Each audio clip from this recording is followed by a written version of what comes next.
Hey everybody, welcome back for another deep dive. You ready to get into something pretty intense and thought-provoking? I'm ready. Let's go. Okay, perfect. So we are diving into a Reddit discussion about aging. And Should be good. yeah, and I think this one is extra juicy because it was started by a geriatric nurse practitioner. Okay, someone who sees it all. Exactly, and they had some pretty strong opinions, and it really got a lot of people talking and sharing their own thoughts and feelings about aging. So Interesting. yeah, we're going to kind of like analyze all the different viewpoints and try to pull out some key takeaways for all of us. So to kick things off, this whole discussion started with a post from this geriatric nurse practitioner whose username was Elenia Trumpik. Okay. And the very first line of their post was like a punch in the gut. It said, "There is absolutely nothing graceful about aging. Nothing." Wow, that's a pretty strong opening statement. Right, like no holding back. Not at all. And it kind of makes you wonder like why that phrase aging gracefully gets such a strong reaction from people. Right. It's like there's this underlying fear or anxiety about getting older. Yeah, totally. Like we're supposed to pretend that aging is all sunshine and roses, when in reality it can be pretty tough. Yeah, for sure. And, this nurse practitioner, they're coming at this from a place of experience, right? They've worked with elderly patients for years and seen firsthand what aging can look like for some people. Right. And a lot of times it involves, physical decline and positive decline and loss of independence. Exactly. And seeing that day in and day out, it's bound to shape your perspective. Absolutely. And for this poster, it seems like it really led them to have a pretty bleak outlook on aging. I mean, they even said that they would rather die in their 60s than experience the kind of prolonged deterioration that they've seen in their patients. Wow, that's a pretty heavy statement. It definitely brings up some questions about our own mortality and, how we want to approach the end of life. Right. Like, what are our priorities when it comes to quality of life versus quantity of life? Exactly. And how much control do we want to have over those decisions? For sure. And to make things even more intense, the original poster actually brought up Jacqueline Junkel. Do you remember hearing about her? Yeah, wasn't she that French woman who chose to end her life? Exactly. She scheduled her own death because she didn't want to face the decline that comes with aging. She wanted to die on her own terms while she was still relatively healthy and in control. Right. It's a very controversial topic, but it definitely highlights this growing movement of people advocating for more autonomy when it comes to end-of-life decisions. Totally. And it raises a lot of ethical questions about the role of medical professionals and, the implications for society as a whole. Definitely a lot to unpack there. For sure. But what's interesting is that while the original poster painted a pretty bleak picture of aging, the comments on their post were actually all over the map. Oh, really? So not everyone agreed with their doom and gloom perspective? Not at all. Tons of people pushed back sharing stories of their own loved ones in their 80s and 90s who are still active and independent and finding joy in life. That's great to hear. It's a good reminder that aging isn't a one-size-fits-all experience. Exactly. Like one commenter talked about their 85-year-old grandmother who broke both her hips but still had this incredible will to live. Wow. Yeah, and she loved spending time with her great-grandchildren and just seemed to really cherish every moment. That's so sweet. Right. And then there's this other comment about an 89-year-old mother who is planning to go skydiving after getting a hip replacement. Seriously, that's amazing. I know, right? Talk about adventurous spirit. It's inspiring to hear about these older adults who are defying stereotypes and proving that age is just a number. Totally. And it's not just anecdotal evidence either. Apparently, only like 4.5% of elderly people actually live in nursing homes. Really? So that means the vast majority are living independently. Exactly. Which kind of suggests that maybe the original poster's experience working in a geriatric care setting might have given them a bit of a skewed perspective. Yeah, that makes sense. It's like if you're constantly surrounded by people who are struggling with age-related issues, it might be hard to see the bigger picture. Right. And it's not to say that those struggles aren't real, but they're not the only story. For sure. So we've got these contrasting views on aging, from the nurse practitioner's experience of decline to these inspiring stories of active and engaged older adults. Right. But then the discussion takes another turn when people start talking about what it actually means to age gracefully. And that's where things get really interesting. Oh, how so? Well, some commenters saw aging gracefully as just accepting the changes that come with getting older.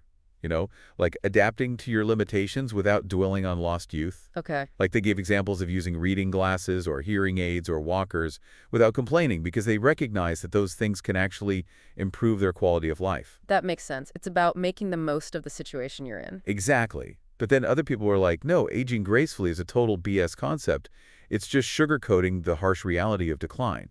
Oh, so they saw it as more of a denial tactic. Yeah. Like they're saying, don't tell me to age gracefully when I'm struggling with chronic pain or I can't remember my own kids' names. Right. It's like minimizing the very real challenges that people can face as they get older. Exactly. And it's important to acknowledge that perspective, too. Absolutely. We need to create a space where people can be honest about their struggles without feeling judged or pressured to put on a brave face.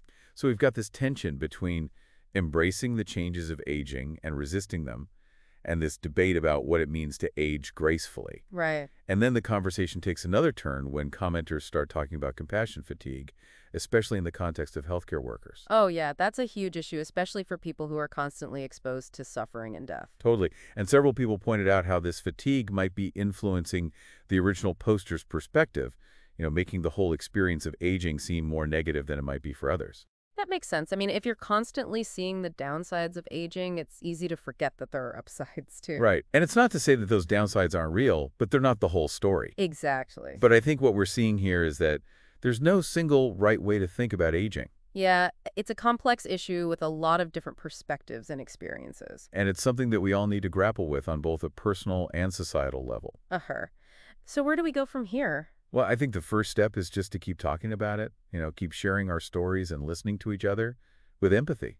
I agree. The more we can open up these conversations, the better equipped we'll be to navigate the challenges and opportunities of aging. Absolutely. It's interesting to see how people deal with this whole idea of aging. Yeah. Some folks seem to really embrace it, like roll with the punches, while others are fighting it every step of the way. It's like that age-old battle between accepting the natural order of things and desperately clinging to youth. Exactly. I think where you fall on that spectrum really influences how you define aging gracefully. For sure. Some people see it as just adapting to the changes, like, hey, I need reading glasses now. Cool, pass them over. It's all about maintaining your quality of life, even with the limitations. Right. It's about focusing on what you can control, like staying active, eating healthy, and doing things that bring you joy. Exactly. And it's also about reframing aging as a process of growth instead of just decline. I love that.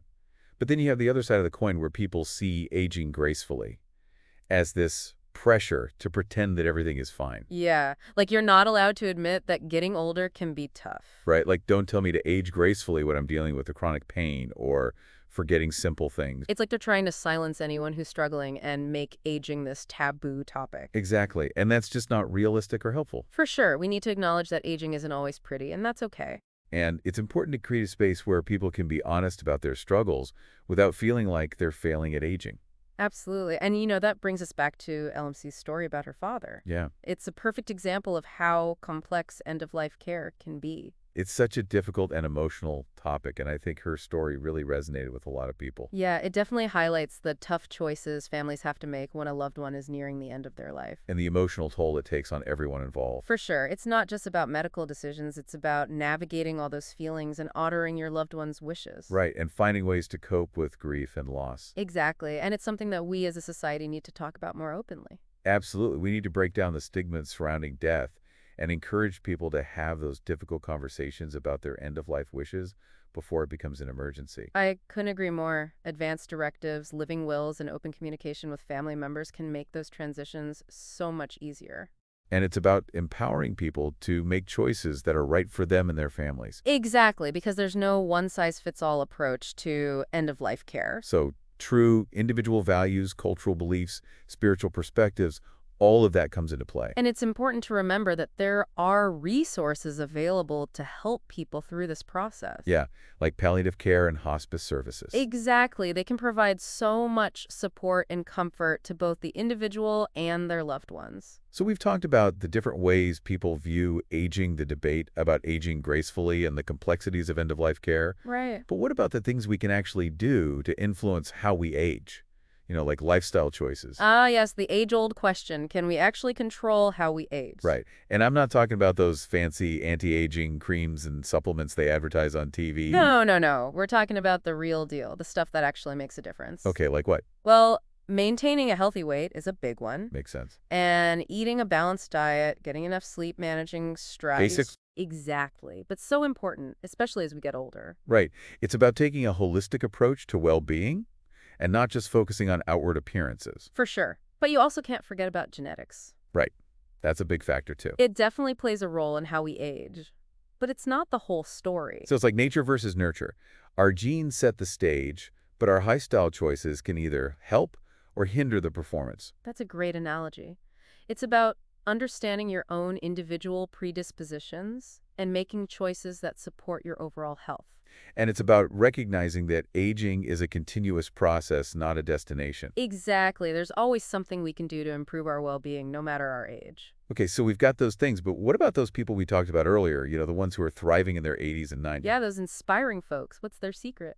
Right. Is there a common thread that connects them? Well, research suggests that strong social connections are crucial. Makes sense. Humans are social creatures. Exactly. Having close relationships with family, friends, and community members provides emotional support, combats loneliness, and can even boost cognitive function. It's like that saying, laughter is the best medicine. And having a sense of purpose is also key. Okay, so feeling like you still have something to contribute. Exactly. Whether it's through work, volunteering hobbies, or spending time with loved ones, having something that gives your life meaning can make a big difference. And of course, staying physically active is important. Absolutely. Regular exercise helps maintain muscle mass, improves cardiovascular health, boosts mood, and can even reduce the risk of cognitive decline. So it's not just about living longer, it's about living better. Exactly. And it's never too late to start incorporating these healthy habits into your life. Even small changes can make a big impact. For sure.